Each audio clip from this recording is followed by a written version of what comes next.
All right, I am so excited today to dive into all things human design with Kali Tougas. Kaylee, thank you so much for joining me today.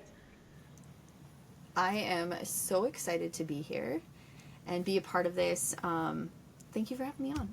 Oh my goodness. So I'm like, I gotta hit record. Like we start talking and like, wait, let's talk about the things. And like, wait, we gotta capture this. So human design. Maybe some of you listening are like, what in the world is human design?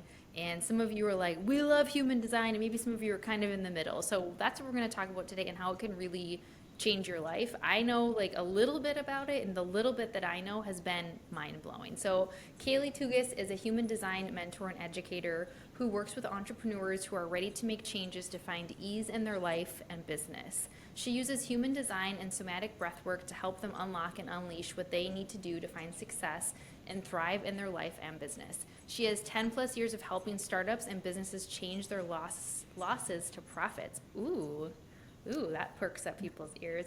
Okay, so first of all, before we even jump into all the things, what's your background, Kaylee, and how did you get into this?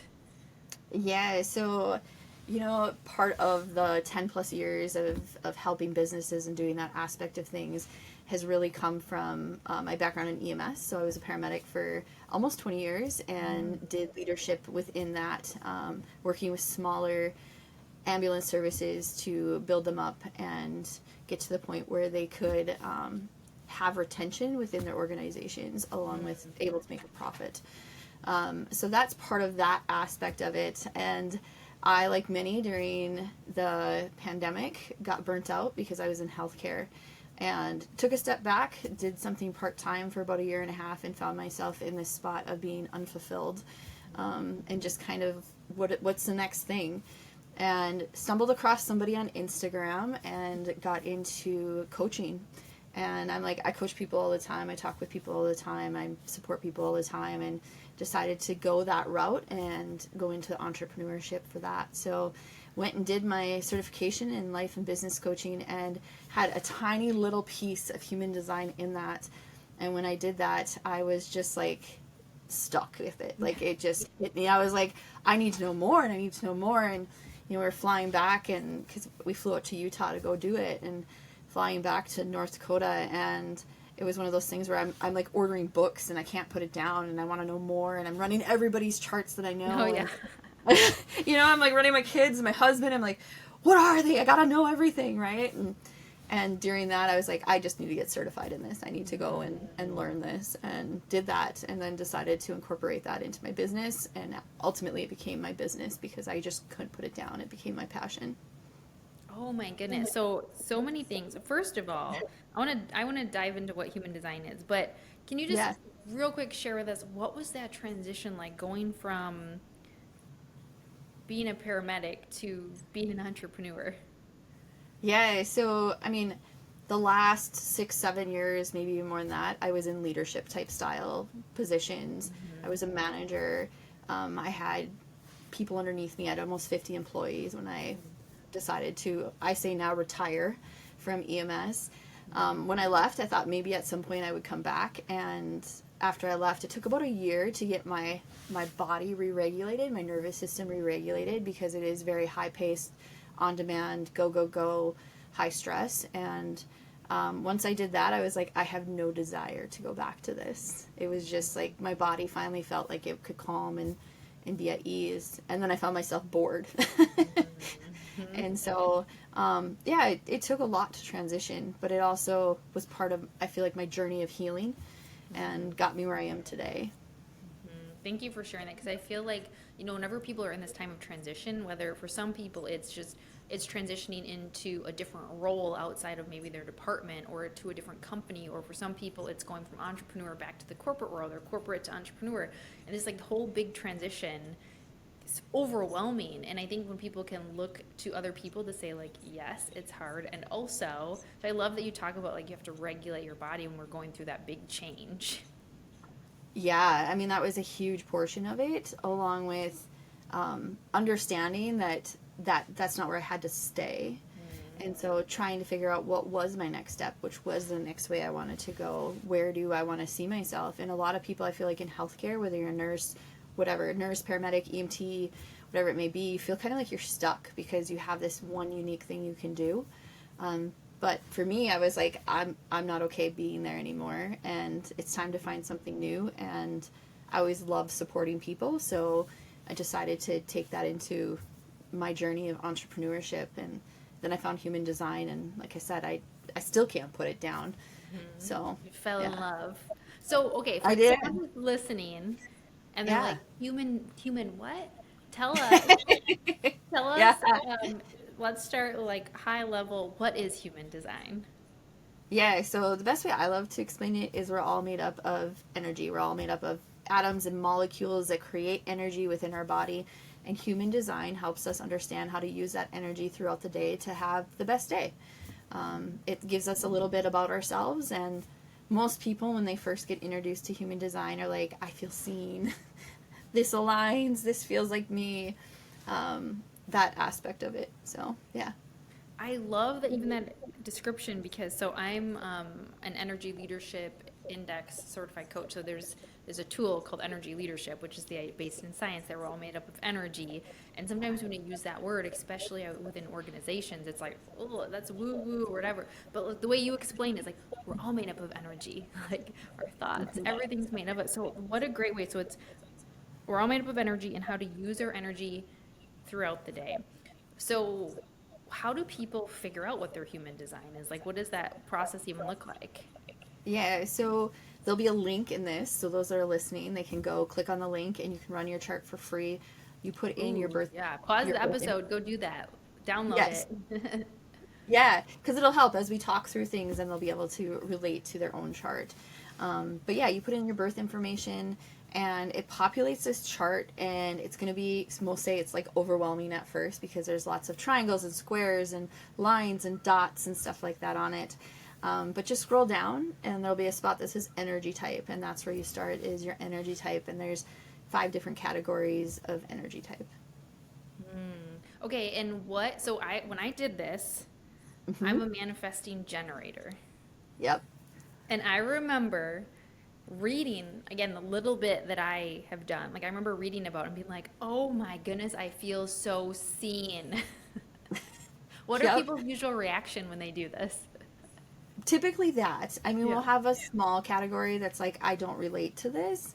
But typically it's exactly that. The biggest thing is if your birth time's not right, you may not have the right chart then. So the birth time is really important with it particularly. So, but yeah, typically it's, I feel seen, manifesting generators particularly, because we're kind of all over the place and we kind of do things differently and we think outside of the box. And man, you don't put a manifesting generator in a box because you put them in a box and they're just going to get more upset with you. so, so yeah, Oh my it helps us understand why we do some of the things we do. It also helps us understand how to interact with other people. It's so funny that you say that about the box because I literally have a keynote talk called Unboxing Potential. And it came to me when I was hiking in Sedona and I went to one of my favorite spots in Sedona and was trying to come up with a new name for my talk. And I was like, this idea of getting out of a box and thinking outside the box. And what's interesting, I'd love to talk about this a little bit, is now I didn't know human design, until I became an entrepreneur. Like there's a lot of other assessments out there.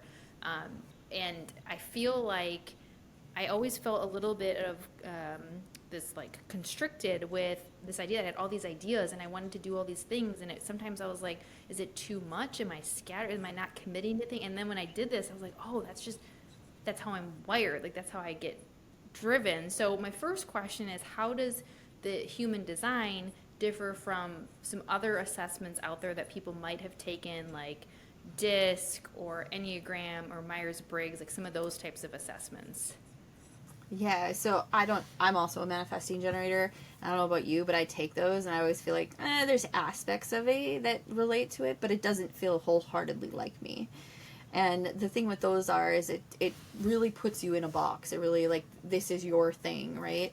Enneagram's a little bit different because my understanding, I'm no Enneagram expert, is you can slide up and down on the numbers and stuff, but ultimately it puts you in this box, and human design doesn't do that. Even though if it's explained wrong, it can, because we say there's 5 energy types, you're this energy type. However, when we break it down, and there's this layered effect, that's what I always talk about. There's multiple layers to human design that explain who you are as an individual. And that the cool thing about it is within the system, there's actually like a DNA portion. So if I took your chart and your kids' charts and your husband's chart and I put them all in front of me, I can go through and see similarities or things that are exactly the same because of that DNA portion. So it's very specific to the person's chart that we're looking at versus, one of the other ones, they put you in this category and this is how you fit into this category. And you may not feel 100% connected to that. Typically, your human design, you're connected to. Mm-hmm. And I always say, because people have taken so many assessments, and people ask me about this too, of like, oh, how do they differ? Which one's better? In my mind, they're all just different, right? They give us more pieces. And so for a lot of people, it just helps you understand more about yourself, how you interact with people, how you show up, and also they can all fit together. They can all these things can be complementary to each other and fit together to give you more pieces to the puzzle. So can you give us like so we talk about manifesting generator. Can you give us just like a high level of like what are the 5 types and like maybe like a Yeah, little like Cliff Notes version of what that even means? absolutely. So I always start with generator because generator is kind of the main part of our population. It's about 35%, give or take. Generators are what we refer to as kind of like the working bees. However, I get very hesitant, if you can hear it in my voice, to use the word work because work is not defined by their 9 to 5 job. Work is defined by their purpose and their passions, the things that light them up. And as they do the things that they absolutely love, they just overflow with this energy, and that energy goes out to other people around them to be able to work and do the same thing. And so that's the cool thing with generators is when they're saying yes to the things that get them excited, and they're in their alignment, it's fabulous. They're great to be around. And when they say no to the things that are truly no for them, the hardest thing though is for them to say no because people know that they create this juicy energy, this wonderfulness when they're around them.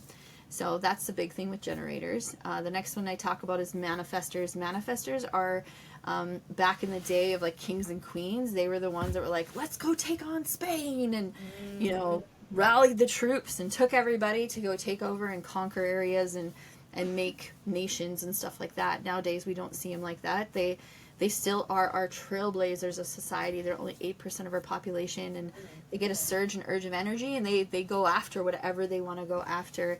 And once that energy dies off, they're made to hand that over to other people around them. I like to explain it kind of like a train conductor. So if they go out on the platform and they stand out there and they're like, I'm taking this train and we're headed to San Francisco. Everybody that wants to get on, let's go. And that's a manifestor in alignment. They're, here's what I'm doing. Follow me if you want to. And when they're out of alignment, they would go out on that same spot and they'd pull 100 people and see where they wanted to go and follow where they want to go. So it's really important for manifestors to follow what they're supposed to go after and not take the opinions of others into consideration, in the fact of like people pleasing and stuff like that. So the next one is a manifesting generator, which we both are. We're hybrid generator. So we have both the generator and the manifestor energy within inside of us. And we are made to take the trails that are not traveled the most. We're made to do things in a non-linear way. So a lot of manifesting generators, when you talk to them, society says we're supposed to go to college after high school, and then we're supposed to meet our person, and we're supposed to get married and have the great job and stay in it for 30 years and have the babies and the house and all that. And a lot of manifesting generators kind of vomit in their mouth when they hear that because they're like, I don't want nothing to do with any of that, or I want to do it in a different way. And they're not made to be in a box, and that's truly what it's about for them. They also have this big energy about them, and when they're doing the things that they love, they pour their energy into others around them, and that's the awesome thing about it. Next one is projectors, and projectors hold a special spot in my heart because my youngest is a projector, and it was like this huge like aha moment for me because projectors work and operate so differently in the world than the other 3 that we've just talked about. And the big thing with them is, I'm going to date myself a little bit and say, back with Winnie the Pooh, there was an owl. Good old Winnie the Pooh, yeah. I know, right? Well, apparently there's some of the younger generations that don't know Winnie the Pooh. So, which I'm just like, who doesn't know Winnie the Pooh? Right? Oh Right? I didn't know that. Yeah, so projectors are the owl in Winnie the Pooh. And if you remember the characters, anytime they had a problem or something excited happening, they go over and they tell the owl about it and ask advice from the owl. And that's the key with projectors, is they wait for people to come to them and then ask them for their insights, because they can see stuff we can't see. And the other thing with projectors is they work faster than we do. So what we get done in an 8-hour day, they can get done in 2 to 4 hours. So for them, a 40-hour work week is going to burn them out, because they're so much more efficient than the rest of society. And then, I know, right? And then the last one is reflectors. Reflectors are 1% of our population, and they literally are made to reflect back what we're doing, what they're seeing, that type of thing. So they're really here to help our society as a whole become better. So reflectors aren't made to be a certain way. They're made to be chameleon-like and go into any situation and adapt to that situation. And I always say, like, it's easier, I think, from this perspective of, if you have a reflector child and you're the parent, you're not liking what you're seeing out of your reflector child, that's time to stop and take a look in the mirror, because they're literally reflecting back to you the behavior they're seeing, right? Ooh, that's like, I'm like, Yeah. I don't actually know what Sawyer is. I need to look up. But that, just in general, as a parent, you're like, ooh. I know, and most of the time that's why I say it that way, is because, if we put it from that context, it's like, wow. So if you have a reflector in your life and they're amazing and showing you all kinds of wonderful things, that's because you're putting that out. But if you have a reflector in your life that's not in a good spot, that's time to stop and really take a look in the mirror and see, like, what am I doing that's not good for myself, because that person's reflecting it to me. Oh my goodness, this is so so I'm curious, and I know everyone listening, if they haven't already, I know they're gonna pause it here and go, because now I know it's like, even I'm like, I need to go learn more. So how do you, when people learn this, then how do you work with them to really not just like learn about this, but actually implement it and like show up through this lens? Yeah, so for me, it's simple little things. Like, it's not incorporating these big aspects. It's taking little things one day at a time and implementing something about that. So, for instance, as a manifesting generator, because you are one of the things that can be really hard, it's a societal thing, is we're not made to start and finish everything. We're made to start and only do it to a certain spot and then walk away from it. But that can be really hard. So I would say, like, if that's something you really struggle with, is walking away from something, whether it's reading a book or starting an art project or whatever, we'd find something little that you start by putting it away or putting it back on the shelf. Little things like that that then help you get back in touch with who you are. Because typically there's some area that's disconnected with it. What have you seen, like, what are some of the biggest shifts or changes you've seen in people when they actually start to change the way that they show up or change the way they operate through their human design? Yeah, so let's use projectors for a second, because projectors typically are the big ones, is they get caught up in what I say is like generator hustle. Like, generators are made to hustle in a good way, not a bad way, but they can get caught up in that hustle. So when they actually start to step into who they are and show up as themselves, they find this sense of, like, gratification within it. When they're waiting for the invitation, which is huge for projectors, their thoughts, their insights, their wisdom are recognized, and they start to feel this sense of success within that.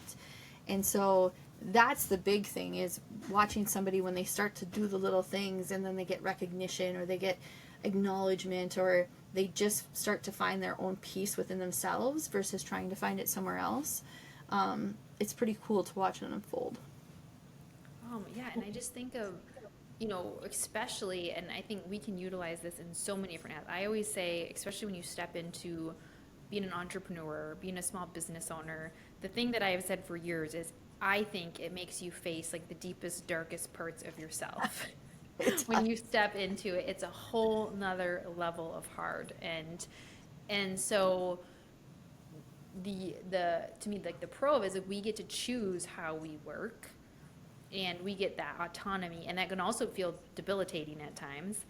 But the power of this is, like, once you can learn how to harness it so that you can, because there's never enough time. Nobody ever has enough time. You definitely don't have enough time when you're trying to, like, run a business, right? Yeah. And do the work and get the business and all the things. But if you can find this, what I'm hearing, is a way to show up more efficiently and with more energy throughout the day.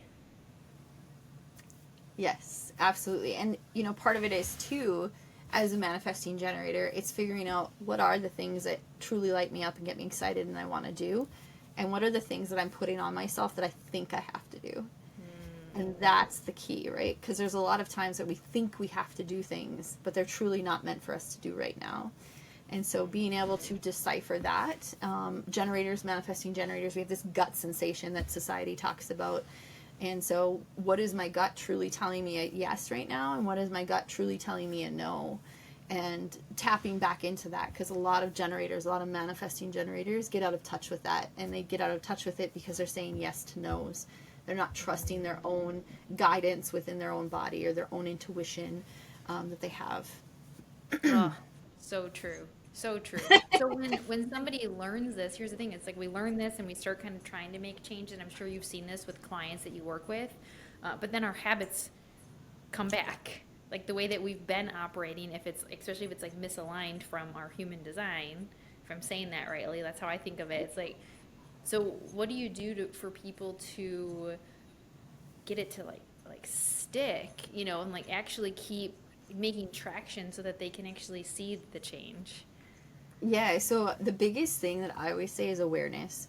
And there's going to be times when you're going to fall back into old habits, but the faster you can catch it and the faster you can counter correct it, the faster you're going to get back onto the path that you want to be on. Versus before, we didn't realize we were, going into out of alignment. We didn't realize we were going down this path of burnout or whatever it may be. But the sooner we can catch it, the sooner we can self-correct it, the sooner we can get back to where we want to be. I did my training through Jenna Zoe, and one of the things she always says is, what does it hurt to try something for 2 weeks or a month? And if it doesn't work, you can always go back to where you were. Like, our bodies will always go back to where they were. Like, implementing something new, it takes time, it takes effort, it takes awareness. And so I always love to use that with clients too, is like, if you try this for 2 weeks and it doesn't work, what have you lost? And typically, like, nothing. I might be happier. Yeah. And it's like, yeah, you're doing the things that you like. Now, the other question I always get, or the other comment I always get, is like, well, there's things I have to do, like I have to pay my bills, and those are definitely not things I want to do. So then we figure out, how do we intermix that with like things that are fun or things that are exciting, to make it so it's not, doesn't feel so burdensome or so kind of soul sucking for them. And so it's trying to figure out that mixture of stuff then, because there are things as adults that we have to adult and do. Right. Yeah. It's Yeah. like, as much as we want to not do it, it's like, oh, Right. things. I love what you're saying. If it's like, even the things, like, we don't always love every single part of our role, and we can maybe delegate or eliminate certain things, but there's some things you just have to do. So finding a way to make it either more fun or make it more in alignment with, for example, and I feel like this kind of goes in hand with, I had also taken an assessment called motivational maps last year, which I had never heard of before. But when I put all these pieces together. I've taken disc before, I did this human design, I've done motivational maps, I've done strengths finder, like all the things, and just puts these pieces together. And there was this way about how we like to work. And my top motivator is spirit, which means freedom, which means I don't like to plan things out too far in advance. And again, I felt so validated. But for example, how I use that in my business and with human design kind of all together was when I'm planning out my content. I don't plan it too far in advance because I want to be able to change it. Or when I'm planning out my webinars that I host, I'll get them on the calendar, but I don't pick the topic until sooner. So it's like finding ways like that you can integrate it. Correct. Exactly. And there are little ways like that. There are little things that you can do throughout your day that will integrate your human design, that'll make you feel happier. Generators and manifesting generators, I'll go back to that again, like your pen, like literally your pen, the pen that you write with could make you feel frustration or make you feel out of alignment. So No, you did not just say that. I am such a pen is a really big deal to me. My Yeah. assistant and I joke about this. Like a pen is, Yeah. it's a very big deal. Yeah, I know that absolutely. was Like, a I thing. would, yeah, so I'd be curious to know what your assistant is, right? Like, because for generators and manifesting generators, it's typically a pretty big thing. Just like the cup you drink out of is going to be a big thing. This is Right? so Like, funny. yeah, like, but people don't think of those little things that actually disrupt their day. So if you're writing an entire day, or let's say you have a career and you work in an office and you're crabby because you have the wrong pen, that's going to spill over into everything else. And That's so so funny. your pen, your paper, the cup you drink out of, like all those little things are so important to a generator, a manifesting generator. It's that gut sensation, that gut that makes you feel happy. And so yeah, those can change the aspects of your day just by changing out those little things. That is so that I we are going to get a kick out of that because it is a thing with the pen, and if I have to write even like a note with a pen that I don't like, it instantly makes me upset. I don't even want to write it down.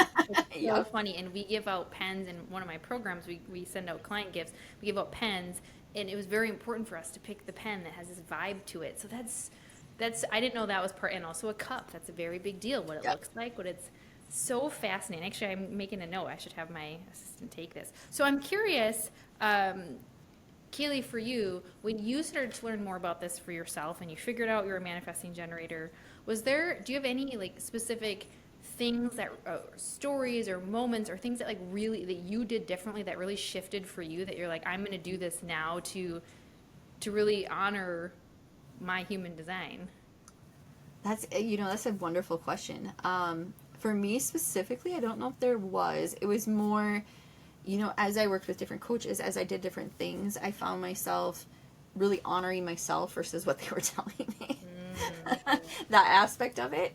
But the biggest impact, honestly, was the relationships I had. So my marriage with my husband changed drastically because of his human design being very different than mine, and learning and understanding like some of the things that he does weren't like a dig on me or weren't like trying to go against me. It was because he needed more time to process, or he just naturally needs to be by himself, like different things like that helped our relationship so much. And then my relationship with my kids changed because, like I said, my youngest was a projector. Here I am trying to raise him to be like a manifesting generator, which is like two opposite ends of the spectrum. And Interesting. so helping him understand how his design worked and then honoring his design. And one of the first things I implemented with him was I gave him uninterrupted time, which is so important to projector children. I gave him 15 minutes, typically was at the supper table, and I just let him spew and just talk about whatever he wanted to talk about, because I love to talk about the details and I love to get into the nitty gritty of things. And they need that uninterrupted time with their parent so that they have that. And being able to do that for him just strengthened the bond we had, and the relationship we had. So I would say more so for me, it was like the interaction with other people and understanding like how they interact and what they do and that type of thing. No different than my clients. Like I have clients where literally our entire call they just sit and talk because that's what they need, and I have other clients where we like dive in deep and do different things. So it just gives that personalized touch. Like so one of the big things I'm hearing you say is it really shifted relationships. Like it created a big change in the relationships because and again, it comes back to awareness. I feel like we hear that all the time, but we don't really hear it. Like we know we Correct. need to do it. And so this Yes. whole idea of like when we're more aware of our design and especially in our families or even relationships with coworkers or clients or things like that, if we can better understand that, your relationships can really change, which I can absolutely see. And I'm making notes of action items that I have from this. I So, love it. I love it. what? Yeah, and when you talk about an organization, for instance, human design can be so incredibly helpful because um, the different aspects of the different energy types and how they work together can really it gives you the ability to pull off of people's strengths and understand that their weaknesses aren't really a weakness. It's just part of who they are, right? Like a projector isn't going to do well burning the midnight oil every single day to try to get something done for you. They're going to be better to have them in that meeting giving insight and wisdom and pointing out the things that maybe you don't want to hear but you need to hear, versus your generators and manifesting generators are going to just get it done. And Mhm. so learning how to use and leverage people on a different level can be really helpful for an organization. Yeah, and I love what you said, leveraging people's strengths, the things that Yeah. you might look at them and be like, I don't get why they're not doing X, Y, and Z, or why they're doing X, Y, and Z, and then you realize again, all the puzzle pieces that need to come together and how it can really change how people show up. This is so fascinating. So I just want to thank you so much, Kaylee, for first of all joining us, for sharing this, because selfishly I'm also like, oh my goodness, there's so much more I can dig in, and I also know for my listeners and those who listen is that they love learning about this type of stuff too and learning more about themselves. So I just am so grateful that you shared this with us and that you also make sure everybody go check out that free chart to go and see what yours is and then obviously connect with Kaylee. So that's only a piece of the puzzle, right? That's only one piece of it. Now, how do you actually integrate this? So, one of the things I love to ask people at the end of the podcast is the name of the podcast is It Starts With You. So, in a few words, what does It Starts With You mean to you? Mm, yeah, so I would say what it means to me is when we have the moment to take and stop and reflect in the mirror of who we are today and who we want to be tomorrow, and figuring out if you're on the path that you want to be that person tomorrow. Ooh, mic drop, boom. I love that. I'm like sitting and thinking on that. Like, are you on the path of the? That's a really good way to think about that. Thank you for sharing that. So, how can people stay connected with you? How can they find you and the work that you're doing? Yeah, absolutely. So I'm on Instagram is my main platform where I'm at. I also have a website. I believe you guys have that. You can post that too, for people to go and check things out. But yeah, Instagram. I always say if you run your chart, you have questions, hop in my DMs, say hi, tell me that heard me on this podcast, and I'll give you some feedback right there on your chart. I love doing that for people. The other thing is too is if they run their chart, they scroll down. There's actually a spot where you can purchase what's called a U-book, and it just gives way more details specifically about people's human design. It's pretty inexpensive, and people love them. It's 13 plus pages on your energy type, how you make your decisions, different things like that too. So it's Oh, another good so spot cool. from. Yeah. That's such a great idea. Okay, so we'll make sure so go check out the show notes and take the chart, get the U-book. I promise. I mean, Kaylee and I have mentioned about other things in the DMs, and she's so generous with information. So thank you so much again. Those of you listening, I hope this was helpful. I hope that we're helping you to just become more aware of yourself, how you're showing up, and the more that you understand about yourself, the more that you can grow in understanding yourself, but also your goals and what could get in the way of you achieving your success. So thank you so much for listening. Make sure that you share this episode out. Let Kaylee know that you listen. Let her know what stood out for you. Of course, we always love if you can leave a rating or review. Let us know that you loved this episode. Helps us get it in front of more people. So thank you so much.